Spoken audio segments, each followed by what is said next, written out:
Okay, you got your recorder on, Morgan? Okay. Do I have a motion then to go back into a public meeting? So Do I have a Seconded. second? Thank you. All in favor? Aye. Any opposed? Didn't hear none. We're back into a public meeting. First item on the agenda is the consent items, dealing specifically with the approval of the December 3rd, 2019 Roy City Council meeting minutes with amendments.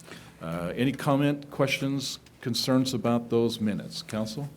Mayor, I make a motion, we approve the December 3rd, 2019 Roy City Council minutes as amended.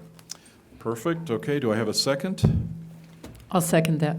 Thank you. All in favor? Aye. Any opposed? Hearing none, thank you. Those are approved. Our action items, we have a public hearing to discuss the Roy City Water Conservation Plan update.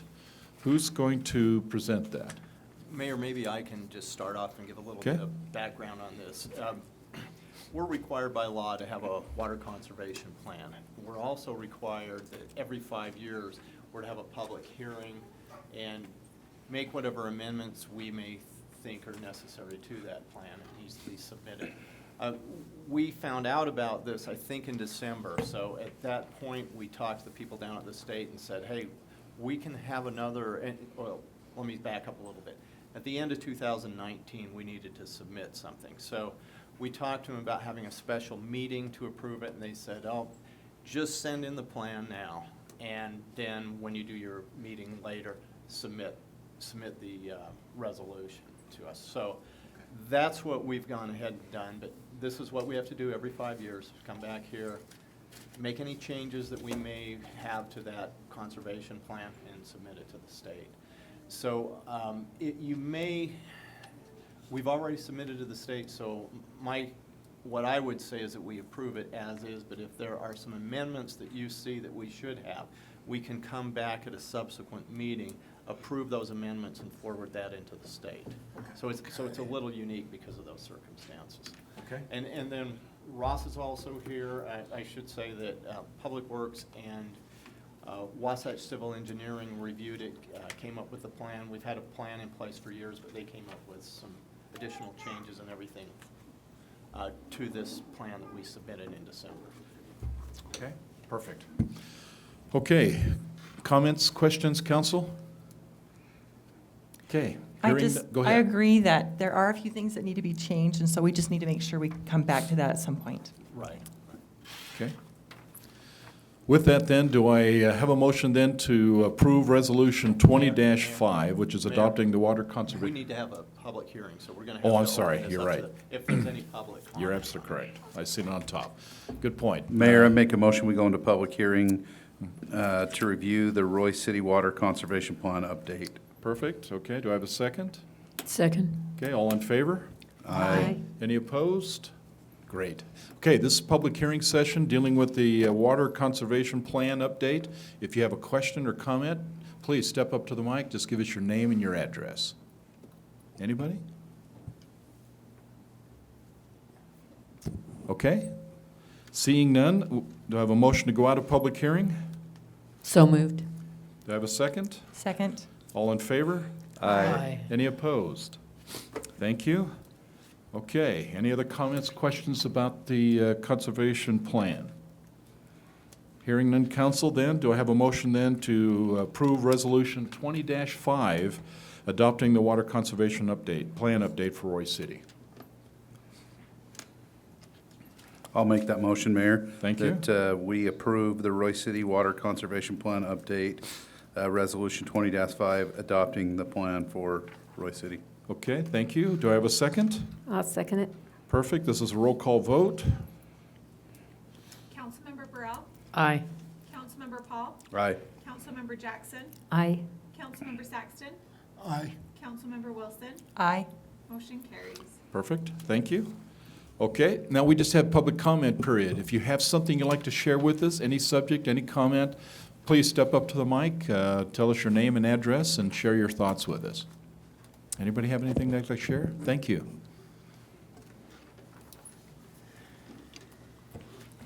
Jamie Larson, 5574 South, 3750 West, Roy. I'm just back because word on the street is the council now believes that only the Crossleys and the Standers still care about the assisted living facility, and that is not the case. We are still having issues. The last communication I had had was that I was supposed to be dealing with Alan Robinson, who's the superintendent for PJF Corporation. I had contacted him. He had my contact information. I was told he was supposed to be dealing with the fencing issue and potentially landscaping. Nothing has ever happened. As far as the HVAC, they kind of screened it, but they just barely put it in front of it. So from our house, it's actually worse now because the HVAC is kind of off to the side of where the little fence they put in, and it pushes all the sound now right into our yard. They also now have these pendant lights in whatever room it is that's right above that HVAC system that are bright orbs. They are on 24/7. You can see them bright in the middle of the day. At night, they are extremely bright. We still have trash in the double fence issue. I just am here mainly to let you know it is still a problem. We are still upset. We aren't very happy that the council voted to not help us out at all by hiding it when we kept showing up to meeting after meeting after meeting. And we're told, oh, we'll discuss it later. We'll keep you guys updated. We'll keep you guys updated. And all of a sudden, a meeting happened and none of us knew about it. That doesn't exactly instill confidence in us as Roy citizens. Second point, our speed bump, and I'm specifically saying bump because it is not the hump. Here we'd had this whole issue a year ago. We think we finally have it resolved. Everyone is happy. We have those 2 temporary ones. It's solving the problem. People have been happy with it. You guys go to make it permanent, and what happens? A third one gets put in, and it's completely messed up. It's much, much higher than the other 2. I now have to fix alignment in my car, and I'm pretty sure it's from hitting it that first day after it got put in, because I did hit it at 25, and it was like hitting a wall. It's since I know been ground down, but it's still really high. You pretty much have to stop to go over it.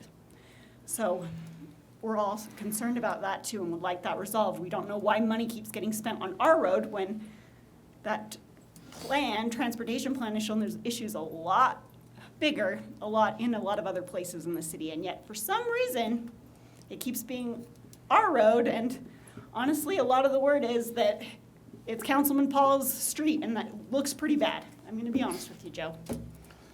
So that is what I have to say tonight. It's your opinion, you can have it. I know, but I'm not alone. Thank you, thank you. Okay, please.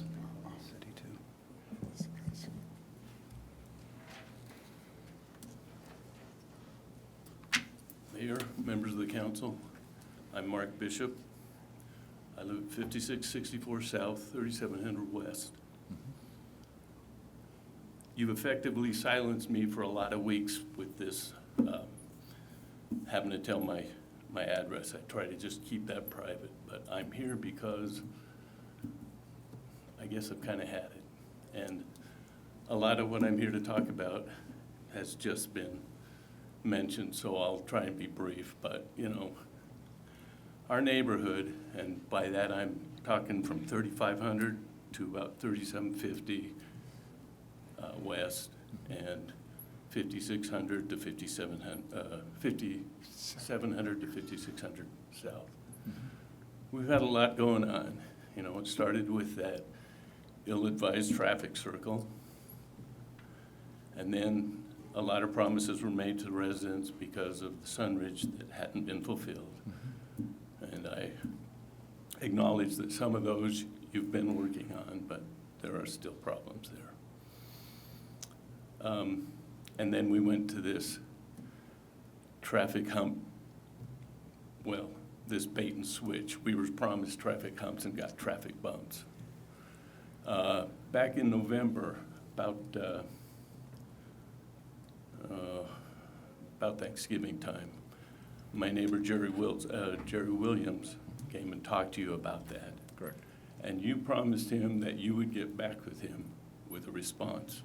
I assume you've done that, but there are more people than just him who are interested in that, and I would like to know what you told him. You ready for the answer? Okay. Certainly. Okay. First thing is that, and it would be very helpful if we make sure that when you walk out here tonight, if there still needs to be further conversation about what's happening, what's taking place, if you can get with Morgan and provide your email address, we surely don't want to keep anybody out of the loop, but it gets more complicated in terms of trying to keep everybody going in what's happening. But let's talk to your question. Okay. The original conversation is that the calming circle, which is a discussion I probably don't like talking about much. And there by was the a- way, we had a different name for it in the neighborhood. Yeah, and I think I heard that one too. The issue is the calming circle brought to it a lot of challenges that we were really not prepared to address. I made a statement going into that we said, and by the way, the Highway Commission made it very clear that this is one of the things you run into, is when you did not put this in with the advice and consent for a better word of the public who's going to be most impacted, this is what you can expect to get, and we got a lot of it, as you well know. The decision was made to remove it, and in a public meeting, advertised public meeting, it was decided that the solution really was going to be is we'd put these humps in. Correct. That was really the going-in strategy. The temporaries worked.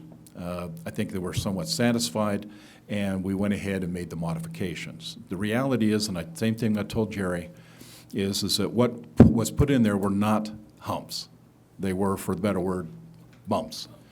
The city recognizes that. A hump typically is a 12-foot across span, has a gradual slope up and a gradual slope down, Correct. and probably more effective. And the thing I told Jerry, and I will tell you and anybody else who may be listening, the city has already recognized that we're going to make some changes, and as soon as the weather cooperates, we'll go in and fix all of that on that street. But I also told Jerry, and this is the mayor's position, we're not going to do anything more with 5700 for a long time. I think the Thank you. comment was made earlier that there's other places in this city and the transportation plan needs attention, and we're going to focus on the other areas because they do need attention. But we've put a lot of time and effort on 57, and I think it's time we just stop. And that was my recommendation going to the city. That simply says, just stop focusing on that. Fix the issue with those bumps, get them where they're supposed to be, and then let's move on. So that's what I told Jerry. Thank you. And I think you just, and I need to share that with you. But if you would, leave us an email so we can reach out, because we have no problem keeping everything transparent. Just sometimes we just don't know. So just make sure we get your email. We'll keep you on the loop of everything that's going on. Okay, Okay? I'm not done. That's okay. Go ahead. I assume that I don't know any of you very well. You and I have talked, and I see Mr. Paul occasionally. I don't know you. I assume you're good people. I don't know what's in your hearts. I want to give you the benefit of an awful lot of doubt. But I need to tell you my perception of the latest blessing that we received. So we had the two temporaries bumps in, and then after the election, we got a third one. Very aggressive. Even after you ground it down, it is very aggressive. It's aggressive at 10 miles an hour. And I recognize that you want to keep a 25-mile-an-hour speed limit on that collector road that probably should have a higher speed limit.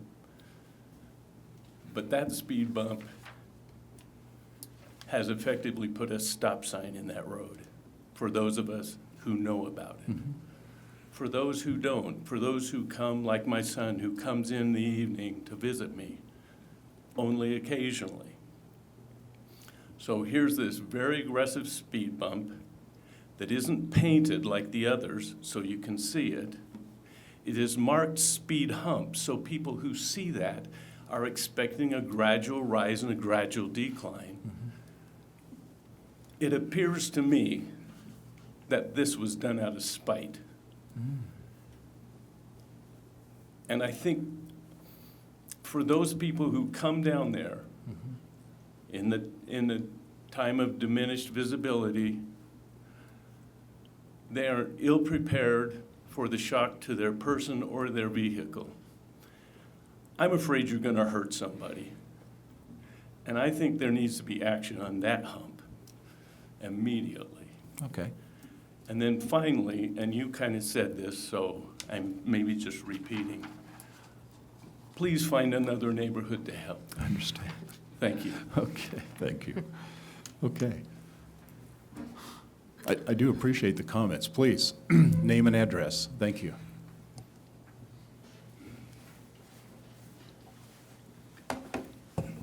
My name is Frank Weymouth. I live at 1768 West, 5000 South. I have two concerns. One, the address should ring a bell. It's close to the latest airplane disaster.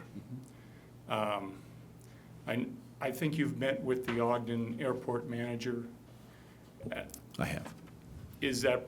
Would it be possible when I'm done that you convey what was discussed and what solution they're looking at, maybe correcting, 5 accidents in 3 to 4 years is, we feel like we're in the target right in that area. My second concern is, I like your Roy Connection magazine and I look through it faithfully. What can be done? I've highlighted a couple areas. One, parking on the street when there's snow on the road. The other one is sidewalks. The wife and I I'm retired now, we like to get out and walk, and it's somewhat difficult to walk on many of the sidewalks in Roy, including the ones across the street and adjacent to this facility. After a snowstorm, they're very icy. What can be done? We have an ordinance in place. What can be done to enforce that ordinance? That's my concerns. Okay, thank you.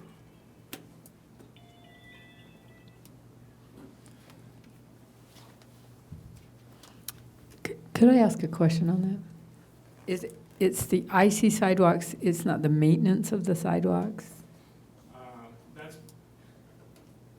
The ice kind of smooths it out, especially if you hit the ground hard enough. No, Okay. the maintenance of the sidewalks is another issue. Okay. Okay. Name and address, thank you. David Despain, 1807 West 5000 South, Roy. My wife and I moved here from California in actually March of this year. No one said anything to us when we bought our house, a single-family residence, right behind the building that got the roof hit by the airplane.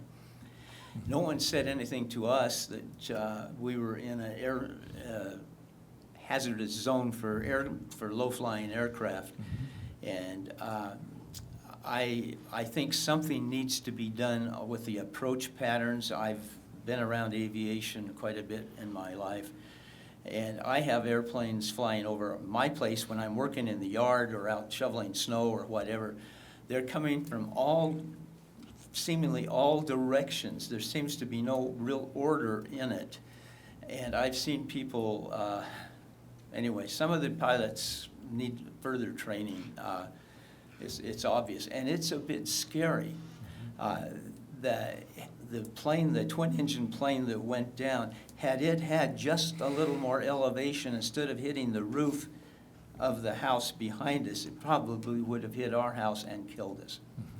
So we are very, very anxious to see that there's something done on it, and you are our only spokespeople we have.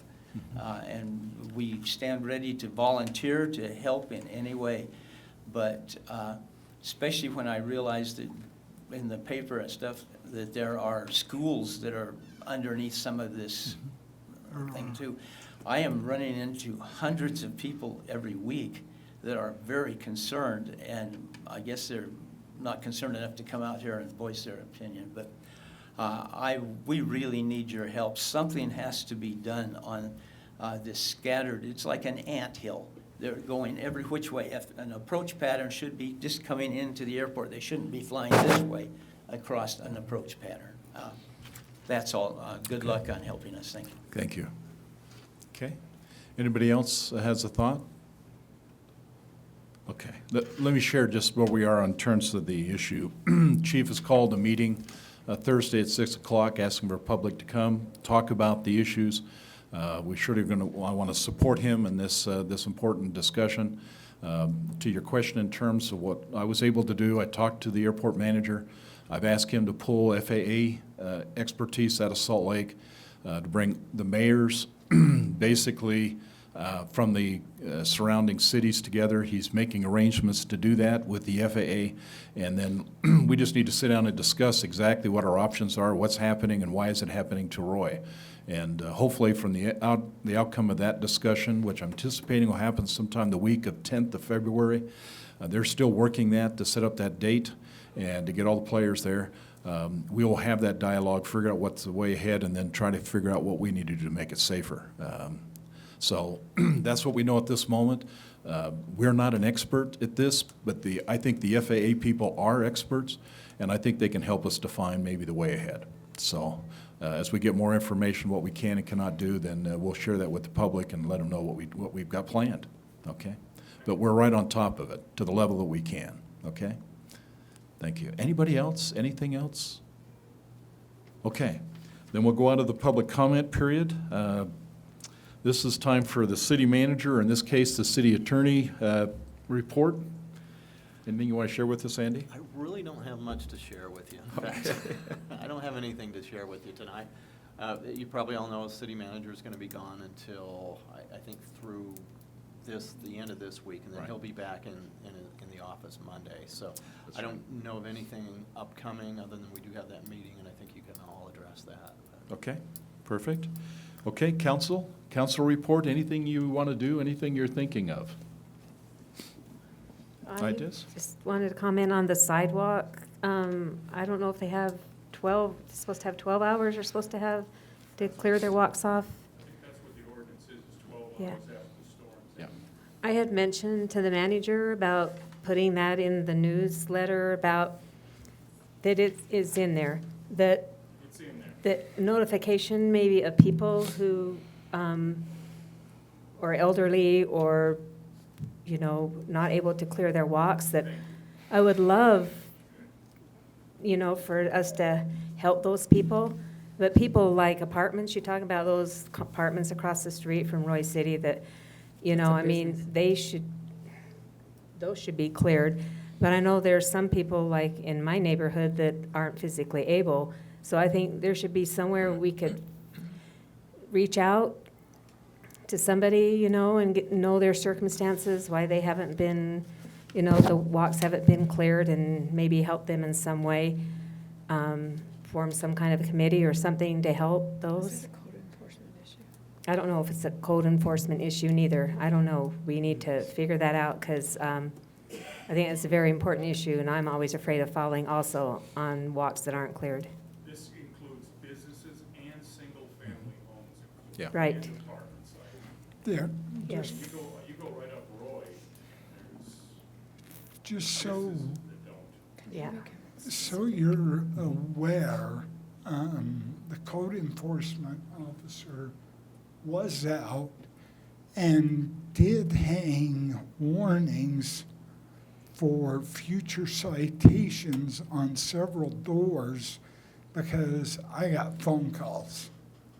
And so I know they're out, I know they're looking, but, and I know he's a busy guy, probably particularly during this time of year, but they are hanging warnings and future citations on doors, and I think the citation is $100, isn't it, Andy? Yeah, that's the first citation. Yeah, first offense. So there's a warning prior to a citation, is Yeah. that So correct? So what do you, Hang 'em could- if you see any places, like, you could always report that to code enforcement. And I think, you know, even if we don't get it in time, at least there'll be that notice there, and so in the future, hopefully they'll do what they're supposed to. FYI. Okay. Yeah, good comment. But you're correct, the ordinances are pretty clear what has to be done and when it's supposed to be done. issue would be is we just need to make sure it's enforced. So we'll keep focusing on that. But if you do see an issue, and I think Andy's point's well taken, there's a provision within the Roy website where you can actually go in and file a complaint or file an issue there. That sends it right to the appropriate office, and I think that'd be a good place to start. And if not there, send it to the mayor's corner. I don't have a problem walking down the hall and say, we've got a problem at this location. So tell us where they are if you find them, but we just need to be more active, obviously, at this time of the year to make sure that's cleared. Okay? Council, any other comments? Okay. With that then, do I have a motion to adjourn? I make that motion that we adjourn. Okay, do I have a second? Second. Okay, I got a second. All in favor? Aye. Aye. Hi. Any opposed? Fine. Okay, we're going to jump from this meeting to an RDA board meeting. So you're welcome to stay if you'd like. If not, we want to go ahead and move in a couple seconds over to the RDA board. Okay.